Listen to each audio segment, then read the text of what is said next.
માતા કી જરા જોરથી હા કે ભૂખ તો અમને બી લાગી છે, તમે બી ભૂખા છો મને ખબર છે, પણ અમે બી ભૂખા છે. સવારના પ્રોગ્રામો ચાલે છે એટલે મોડું થયું છે, માફ કરજો. પણ નારા થોડા લગાડવા પડશે, કેમ કે આટલામાં ભાજપના ઘણા નેતાઓ રહી છે. એક બે જણને મોકલેલા પણ હશે કે ભાઈ વિડીયો બનાવી લાવો, મોકલેલા હોય ને તો એમાં વિડીયોમાં ભલે એ લોકો વિડીયો ઉતારતા, એમાં નારા તો આપણા જોરથી લાગવા જ જોઈએ, બરાબર ને? ભારત માતા કી, ભારત માતા કી. ધન્યવાદ. જય જોહાર, જય જોહાર. આજની પ્રતાપનગર ક્રાંતિકારી ભૂમિ પર વિજય વિશ્વાસ સભામાં અમે ઉપસ્થિત થયા છે, ત્યારે મારી સાથે જેમણે હમણાં માર્ગદર્શન પૂરું પાડ્યું અને હર હંમેશ લોકોનો અવાજ બનતા, લોકો માટે લડતા એવા નર્મદા જિલ્લાના પ્રમુખ નિરંજનભાઈ વસાવા, સાથે આપણી જિલ્લા પંચાયત બેઠકના ઉમેદવાર એવા મનીષાબેન, આપણી પ્રતાપનગર તાલુકા પંચાયત બેઠકના ઉમેદવાર એવા રીનાબેન, સાથે ધારીખેડા તાલુકા પંચાયતના ઉમેદવાર એવા સુનિતાબેન, આપણી નાવરા તાલુકા પંચાયતના ઉમેદવાર એવા વસુંધરાબેન, સાથે સિસોદરા તાલુકા પંચાયતના ઉમેદવાર એવા રીતેશભાઈ, મંચસ્થ અમારા સાથી અને આગેવાન એવા મનોજભાઈ પટેલ, સાથે મંચસ્થ આમલેથા જિલ્લા પંચાયતના ઉમેદવાર કૌશિકભાઈ અને તમામ પદાધિકારીઓ અને મોટી સંખ્યામાં આજુબાજુના ગામથી પધારેલા મારા વડીલો, માતા તુલ્ય માતાઓ, બહેનો, યુવાન સાથીઓ, ભૂલકાઓ, બધાને હું મારા નમન કરું છું, જોહાર વંદન કરું છું. આમ તો બધી વાતો કરી જ છે. તાલુકા જિલ્લા પંચાયતના ઉમેદવારના સમર્થનમાં અમે આવ્યા છે, ત્યારે હું બે ચાર વાતો તમારા ધ્યાન પર મૂકીશ. તમે નિરંજનભાઈ ખૂબ સારી વાતો કરી છે કે આમ આદમી પાર્ટી એક એવી પાર્ટી છે, તમે બીજી કોઈ પણ પાર્ટીની તુલના જોઈ લેજો. બીજી પાર્ટીઓમાં એવું હોય કે પોતે સાંસદ હોય તો પોતાની દીકરીને ટિકિટ મળે એવા પ્રયાસો કરતા હોય છે, પોતે ધારાસભ્ય હોય તો પોતાના કુટુંબમાં જ બે ચાર ટિકિટો આપી દેવાના પ્રયાસો થતા હોય છે. જ્યારે આમ આદમી પાર્ટીમાં તમારામાંથી તમને પૂછીને કે ભાઈ કોને લડાવીએ અને તમે જેને નામ આપો એને અમે ટિકિટ આપીએ છીએ. આ મંચસ્થ ઉપસ્થિત તમામ લોકોને તમે જોઈ શકો છો. આમ આદમી પાર્ટી એ આમ લોકોની પાર્ટી છે, તમારા લોકોની પાર્ટી છે, ઉમેદવાર છે તમારા ઉમેદવાર છે. આમ આદમી પાર્ટી કોઈ ચૈતર વસાવાની, નિરંજન વસાવાની, અરવિંદ કેજરીવાલજીની કે યશોદાનભાઈ ગોપાલભાઈની પાર્ટી નથી, એ આપણી બધાની પાર્ટી છે. એટલે આમ આદમી પાર્ટીના ઉમેદવારોને જીતાડવાનું કામ હવે આપણે બધાએ લઈ લેવું પડશે. તૈયાર છો ને બધા? તૈયાર છો ને? અહીંયા સભામાં અમે સવારના 6-7 સભાઓ કરીએ એટલે અમુક ગામોમાં જઈએ ને એટલે ગામવાળા પેલા આગેવાનો અમને કે સાહેબ લોકો તો બહુ બધા આવવાના હતા, હજુ 3000 ના 5000 થઈ જતા, પણ ભાજપ વાળા સભા નહોતા રાખવા દેતા, ધમકાવતા હતા, ડરાવતા હતા. ઘણી વાર સરપંચોને કેવડાવે, સરપંચો કહે કે આવાસ નહીં મંજૂર કરવા દઈએ, તમારું રેશન કાર્ડનું અનાજ બંધ કરાવી દઈશું, તમને પેલું પાણીનું કનેક્શન નહીં આપીશું, મીટર કપાવી લઈશું, પોલીસને ઘરે મોકલીશું, આવી ધમકીઓ પણ આપે છે ને ઘણી વખત. પણ હમણાં 11 વાગવામાં આવશે, 11 વાગ્યાનો સમય છે, છતાં પણ પ્રતાપનગર ખાતે મોટે ભાગના વિસ્તારના વડીલો અહીંયા હાજર છે, યુવાનો, માતા બહેનો. એના પરથી મને લાગી રહ્યું છે આ વિસ્તારમાં પણ હવે પરિવર્તન આવવાનું છે, આવવાનું છે ને આવવાનું છે. અરે યાર, ક્યાં સુધી આ લોકોને 30 વર્ષ તો વરરાજા બનાવીને હૈસો કર્યું જ છે. આપણે કર્યું છે કે નથી કર્યું? વરરાજા 30 વર્ષ સુધી એકની એક પાર્ટીના બનાવ્યા છે. હવે બદલવું પડે કે ના બદલવું પડે? આપણી પાસે અત્યાર સુધી બીજો વિકલ્પ નહોતો એટલે કોંગ્રેસ વાળાને પણ લાવતા હતા, પણ હવે કોંગ્રેસ વાળા બી હતા બરાબર, પણ થોડાક પાછા ભાજપમાં જતા રહીને પાછા આવે ને પાછા એમાં લડવા માંગે, એ બધી ગૂંચવણો ઉભી થઈ, માથાકૂટ ઉભી થઈ. અમે તો ચોખ્ખાન ચંદન જેવા છે ભાઈ, લડવું છે અમારે ભાજપ સામે, બરાબર ને? સહકાર આપવો પડશે કે નહીં આપવો પડશે? કોંગ્રેસ વાળા આજે દેખાતા નથી, ખબર નહીં શું કરે છે ને હું નહીં. એમની હું મીટિંગ ચાલે છે કઈ ખબર નહીં પડતી. અમે તો મેદાનમાં ભાતી દાદાની જેમ બંને હાથે તલવાર લઈને નીકળેલા છે. બસ તમારો સહકાર જોઈએ છે. ડોકું કપાઈ જાય તો ચાલે, પણ લડવાનું તો પાક્કું પૂરેપૂરું લડી નાખવાનું છે. તૈયાર છો ને બધા? એટલે તમારા આશીર્વાદ જોઈએ છે. અમે કોઈ પેલા લોકોની જેમ ધમકાવા નથી આવ્યા, ડરાવા નથી આવ્યા. પેલા લોકો તો ધમકાવીને જાય, ભાઈ મત નીકળવા જોઈએ, હા જોજો પછી હા ગ્રાન્ટ નહીં આવશે, હા પેલું કામ નહીં કરશું, હા નહીં કરશું. અમે તો તમારા પર રાજી ખુશીથી, તમે દિલથી તમને આશીર્વાદ આપી દેવાના કે ભાઈ જાઓ ચૈતરભાઈ, અમે બેઠા છે, આ અમારો હાથ તમારા માથા પર છે. એ વાત તમે કેવ, એ સમર્થન તમે આપો, એના માટે તમને વિનંતી કરવા માટે આવ્યા છે કે અમારા ઉમેદવારોને આશીર્વાદ આપજો અને જંગી બહુમતીથી જીતાડીને મોકલજો. અમે હર હંમેશ તમારો અવાજ બનીશું. આ ચહેરા તમે જોઈ લો. અમારી પાસે અહીંયા સત્તા નહોતી તો પણ અમે પોલીસની હેરાનગતિ સામે એસપી કચેરી અમે ગયા. એસપી ને બેસાડીને કીધું કે ભાઈ અમારા લોકોને હેરાન નહીં કરવાના. પણ પછી સાંસદ ને બધા કે જો પેલા આવ્યા હતા હેરાન નહીં કરવાના કહી ગયા, પણ હેરાન કરો અમે બેઠા છે. કેમ કે અમે કરીએ એમને ના ગમે. એટલા માટે એકવાર કલેક્ટરમાં પણ ગયા. કલેક્ટરે તો ગેટના તાળા માર્યા હતા, કદાચ વિડીયો તમે જોયો હશે. માર્યા હતા ને? અરે ગેટના તાળા ને હું અમે કઈ એમને થોડા, અમે તો કૂદીએ ને આ ખેતરોના હાથ એ બધા નદીઓ બધી પાર કરીને આવ્યા લોકો છે, જંગલો બંગલો તો અમે કૂદીને ગયા. કલેક્ટરમાં ઘુસ્યા, પોલીસ વાળા દરવાજા બંધ કર્યા, દરવાજા બી તૂટી ગયેલા. ખબર છે ને બધાને? કેમ કે કલેક્ટરની ઓફિસ એ કોઈના બાપની પેઢી નથી, એ જનતાની પૈસામાંથી બનેલી સેવા કરવાની ઓફિસ છે. એટલે બધાનો અધિકાર છે. કોઈ કલેક્ટર કે એસપી કે અમારો જેવો ધારાસભ્ય સાંસદ બહુ મોટો સાહેબ બનીને ફરતો હોય ને એને યાદ કરાવી દેવાનો કે ભાઈ તમારો પગાર અમારા ટેક્સ માંથી આવે છે. એટલે એને ખબર પડી જાય કે હું નોકર છું. અમારા જેવાનો પગાર પણ તમે આપો છો, તમારા ટેક્સ માંથી આવે છે. એટલે કોઈ ચિંતા કરવાની નથી. જે પણ ચૂંટાઈને જાય એને અહેસાસ કરવાનો કે ભાઈ જનતાનો સેવક છે. જે પણ નોકરી કરે એને અહેસાસ કરવાનો કે ભાઈ તમે નોકરી કરો છો તો નોકરી કરો. સાચી વાત છે કે ખોટી વાત છે? તો એ જાગૃતતા લાવવાનું કામ અમારું છે. જે પ્રકારે નર્મદામાં મનરેગા યોજના ચાલતી હતી, તમને બધાને ખબર છે, ગામમાં રોજગારી મળતી હતી. કોઈને બહાર જવાનું નહોતું રહેતું, ગામમાં રોજગારી મળી જતી હતી. આ વિસ્તારમાં કેટલા અંશે ચાલતી હશે મને ખબર નથી, પણ અમારા ડુંગરમાં તો આખા ગામોને એ જ રોજગારી પૂરી પાડે, એનાથી જ છોકરાઓને ભણાવે, દવાખાનાનો ખર્ચો અને પોતાનું જીવન નિર્વાહ ચાલતો હતો.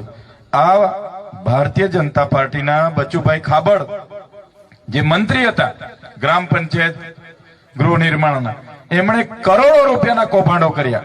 કોંગ્રેસના હીરા જોટવા જે ઉપપ્રમુખ છે ગુજરાતના, સાથે મળીને કરોડો રૂપિયાના કૌભાંડો કર્યા. અમે સરકારને કીધું આ કઈ માત્ર બચુભાઈ ખાબડ ને હીરા જોટવા એટલા નથી, એ તો હજુ નંબર જ પડતા હતા. બચુભાઈ ખાબડ, હીરાભાઈ જોટવા, હવે સાંસદ ને ધારાસભ્ય જિલ્લા પ્રમુખ બધા આવવાના હતા, પણ ત્યાં સુધી મને ખોટા કેસમાં લઈને જતા રહ્યા. બાકી બધાના ઘરે રેલો જવાનો હતો મનરેગાનો. બધા હાથે મળીને કૌભાંડો કર્યા છે અને એના કારણે જ આ યોજના બંધ થઈ છે. એના કારણે જ આજે રોજગારી નથી મળી રહી. આખા ગુજરાતમાં બંધ થઈ. અને મને કેવા કેસમાં તમને બધાને ખબર? અરે ગ્લાસ પણ કેવો, એમણે કીધું કે ભાઈ વજનદાર ગ્લાસ, મજબૂત ગ્લાસ ચૈતર વસાવાએ માથામાં માર્યો.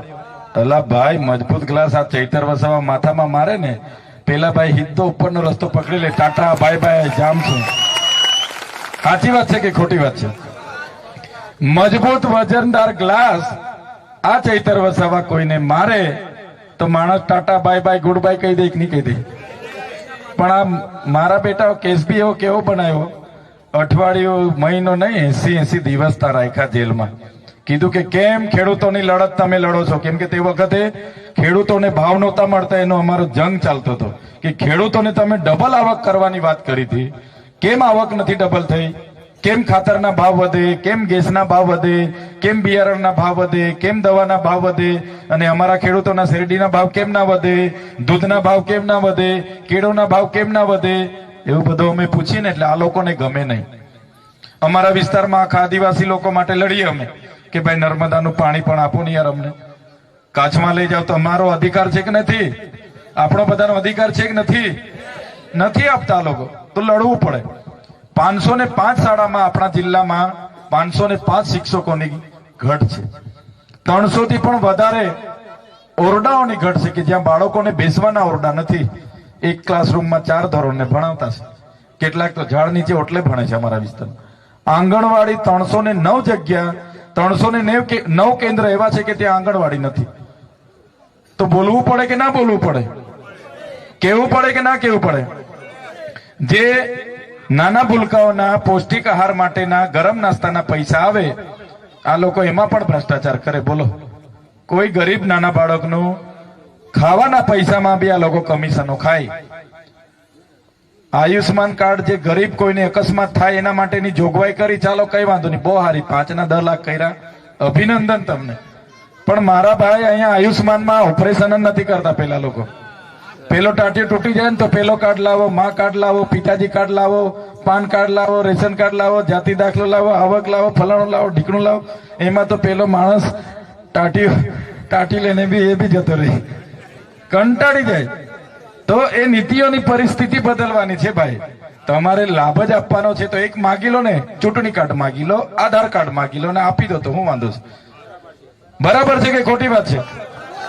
આ તો આપણે એક લાભ લેવો હોય એટલે ઘરેથી કબાટ ખોલીને, પેટું ખોલીને આખો ઠેલો ભરીને જવો પડે છે. એમાં બી પાછા પેલા કે ભાઈ લાભાર્થી છે, આ કાકા લાભાર્થી છે, કોઈ બી એને કાકાને કે ભાઈ કાકા હયાત છો એનો દાખલો લખી લાવો, કે તમે જીવતા છો એનો બી લખી લાવો. કે નથી કેતા? પેલો માણસ ચાલતો જ છે તો બી કે હયાતીનો લખી લાવ, તો જ મેં માનું કે તું તે જ છે. એવા આકરા નીતિ નિયમો છે. એટલે પરિવર્તન લાવવું પડશે ને પડશે.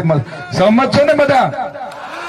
પરિવર્તન લાવીએ ને, નહીં તો ચાલવા દેવું હોય તો ચાલવા દો. જો કાર્ડ બધા નવા નીકળે છે, ભેગા કરવાનું ચાલુ રાખો, લાઈન ઉપર ઉભા રહી. કાર્ડ ભેગા કરો, આખી અડધી જિંદગી કાર્ડમાં નીકળી જવાની છે. કેટલા કાર્ડ ભેગા કરીએ આપણે? ચાલુ જ છે, હજુ નવા કાર્ડ જ છે. હમણાં તો પાર્ટીના કાર્ડ બી માગે છે. અમારા પાર્ટીનો કાર્ડ લાવો, પેલા સભ્ય છો કે નથી, પછી જ લાભ મળે, એવું કહે છે ને. એટલે બદલવાની ખૂબ જરૂર છે. અમે તો નીકળી પડ્યા છે. આ લોકો કહેતા હતા કે આમ આદમી પાર્ટી નહીં ચાલે. અહીંયા નાંદોદમાં કઈ ચાલતી હોય યાર એવું કે આ સાંસદ મને. મેં કીધું જોજો, હવે 2-3 વર્ષ જોઈ લીધું ને. આજે આમ આદમી પાર્ટી ચાલતી નથી, ગુજરાતમાં દોડે છે. 6500 ઉમેદવાર છે આપણા, 6500 ઉમેદવાર, એ પણ મજબૂત. એવા નહીં આલિયા માલિયા નહીં, મજબૂત. આ રીતેશભાઈ ને જોઈ લો, કૌશિકભાઈ ને જોઈ લો, કઈ ઘટે એવું છે? જોઈ લો. કઈ ઘટે તો બોલો. હા, એવા મજબૂત લોકો છે. પોલીસ વાળાએ 2-4 વખત બોલાવ્યા. હરસંઘવીએ કીધું બધા ઉમેદવારોને તળી પાડો. 2-4 વાર બોલાવ્યા, પૂછે ગાડી કેટલી, આ કેટલું, ફલાણું કેટલું, ઢીકણું કેટલું, કેમ આમ આદમીમાં ઉભા રહ્યા, કેમ ઉમેદવારી કરી, ફોર્મ ખેંચી લો, આ કરો તે કરો. અમારા ઉમેદવારોએ ગુજરાતમાં કીધું તમારાથી થાય તે કરી લો, ફોર્મ ખેંચાય નહીં. અમે તો લડવાના અને લડીએ છે. અમે એમની જેલોથી કાં ડરીએ છીએ? એવી જેલો તો અમારા મહાત્મા ગાંધીએ ખાધી છે, અમારા સરદારભાઈ પટેલ સાહેબે ખાધી છે, અમારા બિરસા મુંડાએ જેલમાં શહીદી વહોરી છે. અમે ક્યાં તમારી જેલોથી ડરવાના છે? ડરવાના છે આપણે? એમને કહી દેવાનું થોડી જેલો મોટી કરી લો તો હું છે, 5-10 જણને નહીં બોલાવાના. બોલાવો હોય તો અમને 500 ને બોલાવો ને 1000 ને બોલાવો, બધા જ આવવા તૈયાર છે. રોટલી તો આપે જ છે ને, કામ મરી જવાના છે. એટલે એવી કોઈ જેલો બેલોથી ડરવાનું નહીં. અમને બી જેલમાં નાખ્યા ને, વડોદરા જેલમાં રાખ્યા, આજે ડેડિયાપાડામાં નથી જવા દેતા મને. 9 મહિના થઈ ગયા.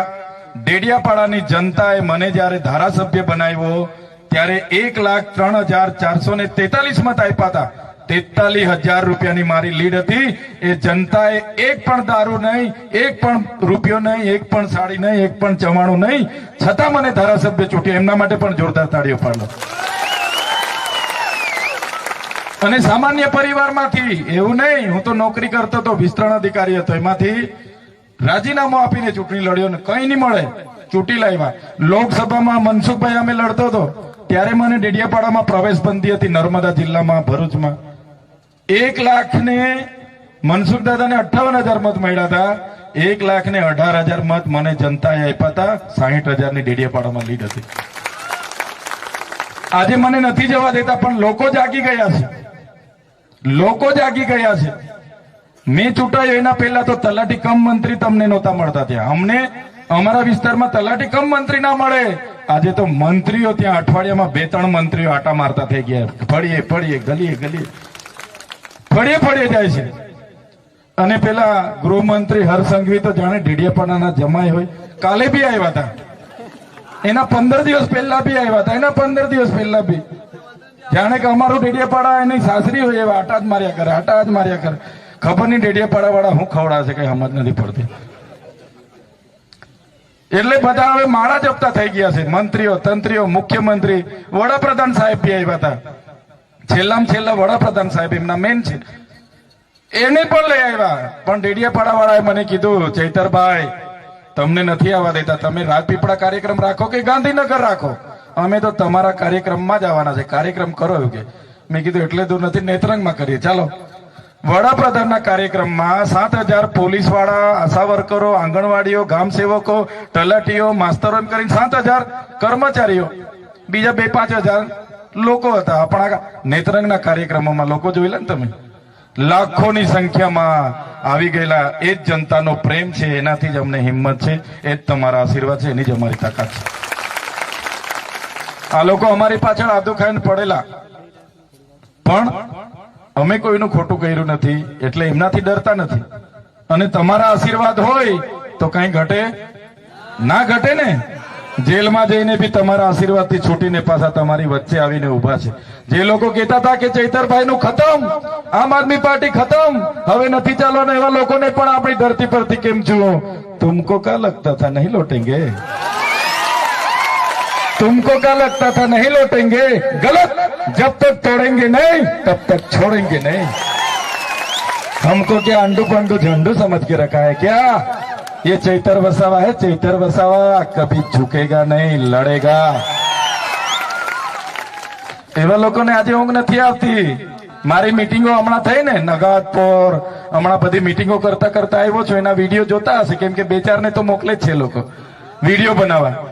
અને વિડીયો જોહે ને તો રાતે ઊંઘ નહીં આવે એ લોકોને. રાતે ઉઠીને માટલાના 2 ગ્લાસ પાણી પીવા પડશે કે આ તો બહુ આકરું કર્યું. આજે પ્રતાપનગરમાં બી આટલી મોટી સભા થઈ ગઈ એવું કે છે ને.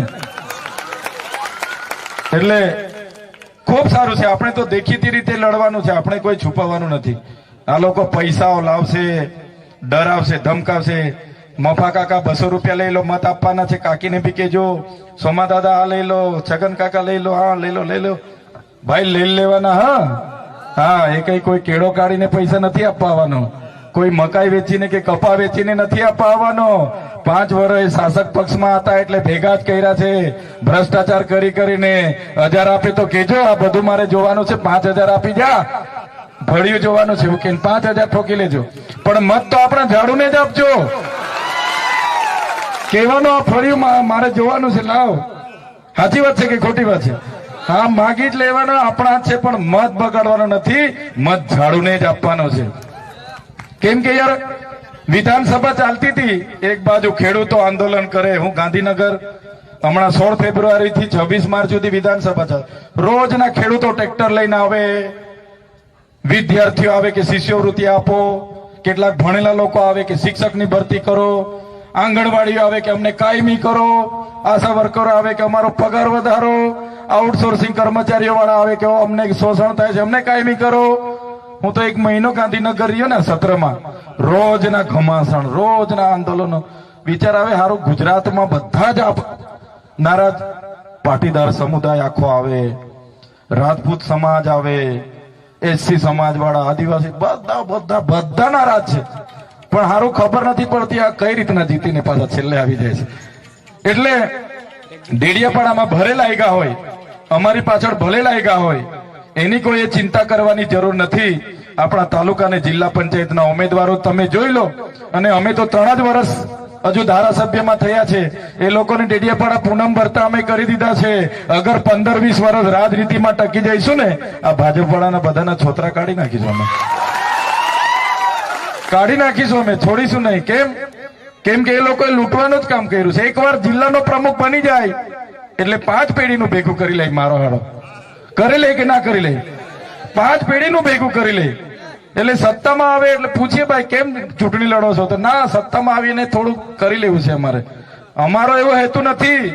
અમારા બધા લોકોને મેં છે ને 14મી માર્ચે બધાને એક લોકોને બોલાવ્યા હતા, ભાઈ કેમ ચૂંટણી લડવા માંગો છો? આ લોકોએ કીધું સાહેબ અમે એટલા માટે ચૂંટણી લડવા માંગીએ છીએ કે સત્તામાં આવીને અમારે સેવા કરવાની છે. વિચાર કરો, સત્તામાં આવીને તમારી સેવા કરવા માટે ચૂંટણી લડે છે એટલે તમારે જીતાડવું પડશે, જીતાડવું પડશે ને જીતાડવું પડશે. એટલા માટે હું તમને વિનંતી કરવા માટે આવ્યો છું. બહુ જ ચર્ચા કરાય એવી છે, બહુ જ પ્રશ્ન છે, બહુ જ સમસ્યા છે. આપણે આંદોલન કરીએ, ધરણા કરીએ, નિવેદન કરીએ, આવેદન આપીએ, બધું 5 વર્ષ કર્યું, પણ હવે તક આવી છે. દર વખતે હું થાય 5 વર્ષ બધું કરી લઈએ, ચૂંટણી આવે એટલે પેલા 200 રૂપિયા આપી જાય, એમાં મત દબાવી આવીએ, થાય છે ને આવું. પણ આ વખતે એવું નથી કરવાનું. તમારો મત અમૂલ્ય છે. તમારો મત 5 વર્ષ કોણ કામ કરશે એને આપવાનો છે. એટલા માટે આ તક તમને મળી છે. બંધારણ દેશનું બન્યું, લોકશાહીમાં તમને મતનો અધિકાર મળ્યો છે. મારા ખેડૂત વડીલો બેઠા છે, મારી માતાઓ, મારા યુવાનો, બધાને મારી વિનંતી છે, અહીંયા તમામ સમુદાયના, પાટીદાર સમુદાય હોય, રાજપૂત સમુદાય હોય, આદિવાસી સમુદાય, તમામ વર્ગના લોકો બેઠા છે. મારી માતાઓ, બહેનો, બધાને વિનંતી કરવા આવ્યો છું કે એકવાર અમારા ઉમેદવારો પર તમે વિશ્વાસ મૂકો. ચોક્કસ અમે ખાતરી આપીએ છીએ કે તમારા માટે હર હંમેશ અમે આગળ રહીશું, બોલીશું, કામ કરાવીશું, બધું જ કરાવીશું, તમારી સેવા કરીશું. એ જ વિનંતી કરવા માટે હું આવ્યો છું. મને કહેતા આનંદ થાય છે અમારા જેવા સામાન્ય પરિવારમાંથી નેતા બનેલા લોકો માટે તમે લોકો 2-2 કલાક રાહ જોઈને બેઠા છે. ઘણા તો વડીલો છે જેમના આશીર્વાદ મળીએથી પણ અમારી હિંમત વધી જાય એવી છે. એવા વડીલો પણ 2-2 કલાકથી અમારી રાહ જોતા હતા. મારી માતાઓ, યુવાનો, બધાનો ખરેખર હું ખૂબ ખૂબ આભાર માનું છું. બસ આવો સહકાર તમારો મળે, અમારા ઉમેદવારોને તમારા આશીર્વાદ મળે, એ જ વિનંતી કરું છું. ધન્યવાદ. ભારત માતા કી જય.